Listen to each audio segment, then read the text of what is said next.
We say very clearly in the state of Florida, we will fight the woke in the legislature. We will fight the woke in education. We will fight the woke in the businesses. We will never, ever surrender to the woke mob. Our state is where woke goes to die.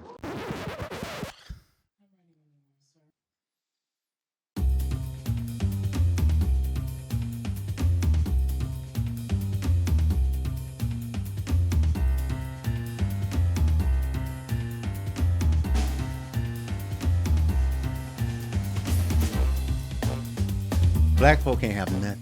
We really can't. I mean, it seems like loss is part of what it means to be black, and ownership is part of what it means to be human. Remember when woke was a term we used generally as a parting admonition to suggest to one another that we needed to be watchful, ready, and informed? How did we get here? And I'm sure we're also probably wondering, how do we get beyond here? Or maybe what do we do about it? I think that my thinking on this may prove to be unsettling. So let's go. But before we head straight into this discussion, make sure to subscribe and hit the notification button so that you know whenever we drop new content. This helps the channel out a great deal. Also, don't forget to follow us and support our Patreon. Our goal is to garner virtual, but also actual space for continued group study and imaginative, intellectual community building. This way, we can learn more about some of the concepts and jargon we use, the scholars mentioned, and explore Black imaginative production together.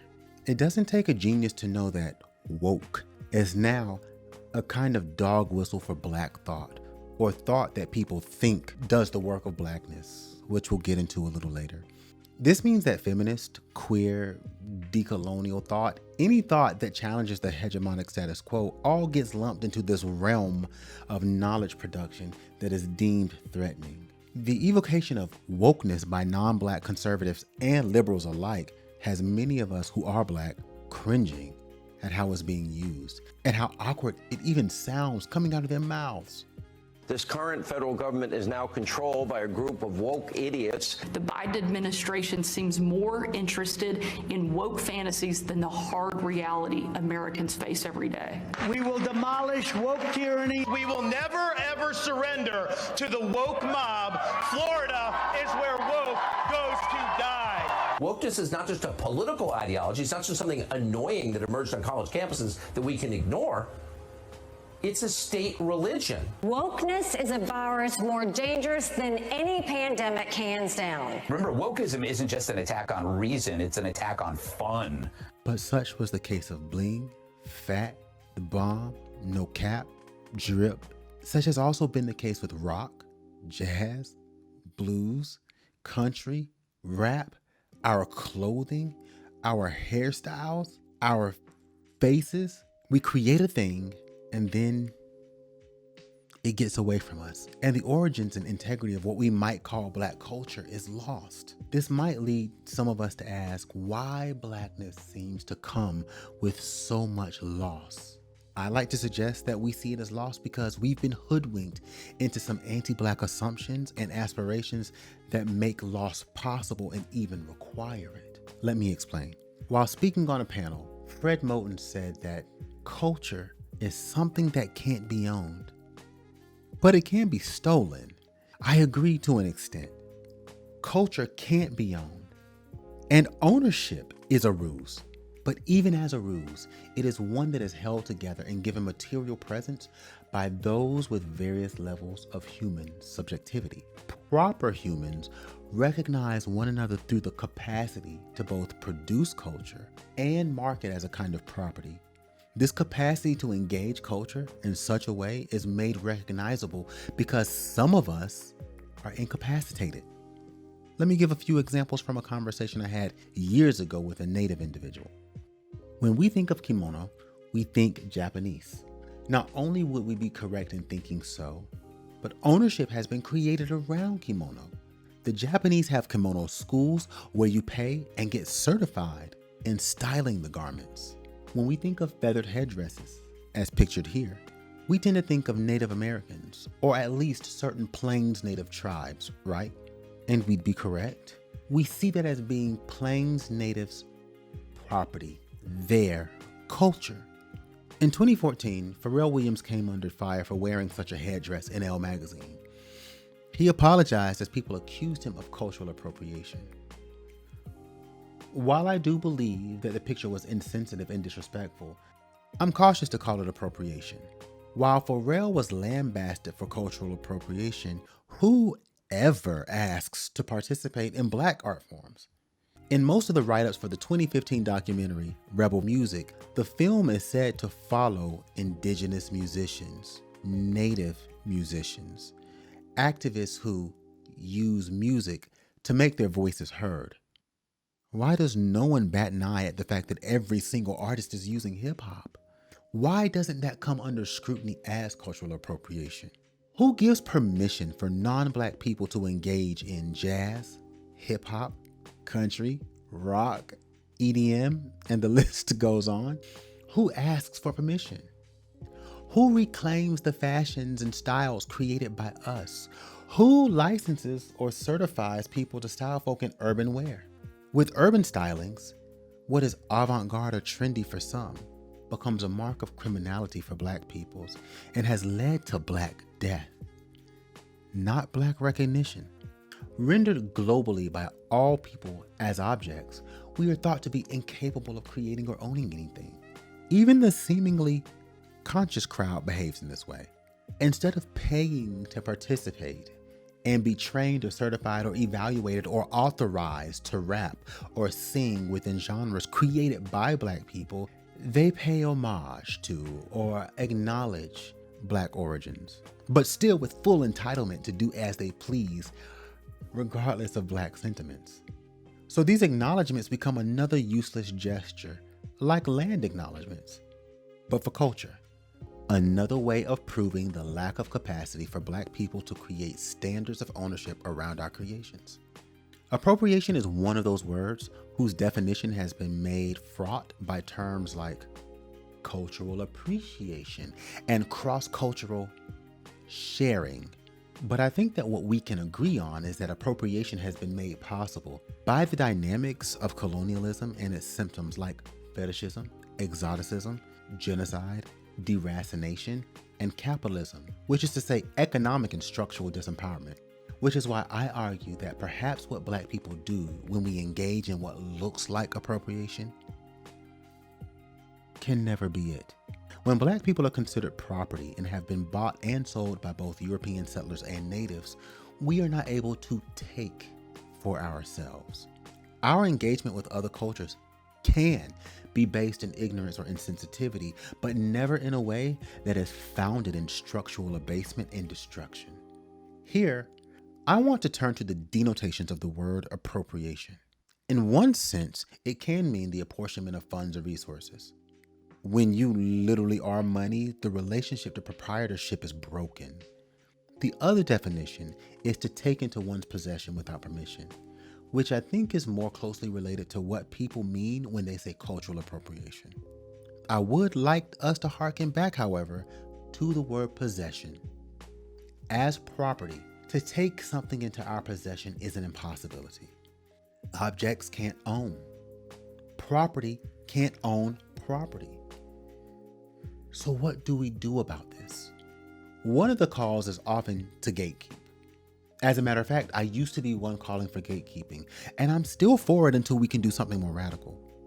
I think I wanted to think of it as a kind of cultural marinage, a way for us to take or create space for ourselves, where we can just be ourselves without having to be under the coercive gaze of, well, everything and everyone. We could develop and be creative expressly for waging war. However, my thinking changed once I pondered our historical relationship to creating Black spaces. It's complicated beyond measure, though not impossible. Not only are there those of us who will constantly seek to make ourselves legible to others by explaining ourselves and sharing our culture with them, but the world reacts violently to Black people doing anything that looks like an act of agency. This includes carving out space for ourselves. To be able to gatekeep is to be able to claim space, but once again, this is a property relation. And the world works constantly and continuously to reduce us to property. And as stated before, property can't own property. Moreover, I want us to question what black space does. Blackness itself has no borders, and I'm not so sure it should. I would venture to say that borders come into existence through the disavowal of and distancing from blackness. Another example from another conversation. In speaking to a Latino friend of mine who was understandably advocating for the abolition of ICE, I stated that I'm not so sure we're ready for that. To get rid of ICE would also require us getting rid of the catalyst for such an organization. Borders. But people are all too proud to be Cuban, Puerto Rican, Dominican, Mexican, and so on. Would we be ready to get rid of borders, to do away with that aspect of our identities? I think the even bigger question is, would we be ready as a multiracial amalgam of peoples to be left with African-derived food, spiritual practices, music, fashion, linguistic vestiges, and more as a great deal of what actively and actually connects us? At current, nationalities make it possible for Black creative production to be subsumed into these vague national identities that very rarely have Black faces representing them. So Guaguancó and samba become Cuban and Brazilian music and dance forms, not African culture that has evolved in the crucibles of what we now call Cuba and Brazil. Get me? I guess I'm saying all of this to point out that gatekeeping, which is another way of forming borders, is a possibility. But in order to do it, you must have a kind of standing within the structures of sociality and the global unconscious that gives you access to capabilities of 1, creating culture, 2, owning culture, and 3, making space, be it tangible, social, or metaphysical, where those owned commodities can reside. Anywhere and everywhere we go, we are one of the commodities. So we are back at square one. What do we do? Well, I said that we would be coming back to the idea of the work of Blackness. One of my favorite quotes is Saidiya Hartman's. No one in the world who suffers, who says they want to be free, wants to be free as Blackness will make them. In recent years, I've become less apt to talk about notions of freedom and Black power because most of the imaginations behind what any of that looks like is just what white people currently have and can do. I'm not interested in any of that. I mean, look at where it's gotten us. What if the work of Blackness, or as I would like to say, being subsumed or swallowed by Blackness, is universalizing loss? What if we must lose all borders, which is to say all current means of identifying and classifying ourselves, all property, all status? What if we must lose until loss itself is lost and it becomes an impossibility? What would this loss look like? And how would it be accomplished? Moreover, and this is something I would be interested in hearing about, when you think of losing your identifying classifications, your property, or your aspirations towards owning property, when you think of losing the capacity to claim culture, do you reject it? Does it feel mightily uncomfortable? Does it go against everything you desire? If so, me too. For me, it means something to be a member of my family. It means something to be able to say that hip hop and jazz and rock and all American music comes from Black people. But at the end of all that, what I can't say is that any of that supposed property makes me free. It just makes me a person who aspires to be among those with the capacity to own. It's me begging to be human or recognized as such, even though my studies of anti-Blackness tell me to reject the human and move toward or be swallowed by Blackness. There's a spiritual that says, tell me, how did you feel when you came out the wilderness?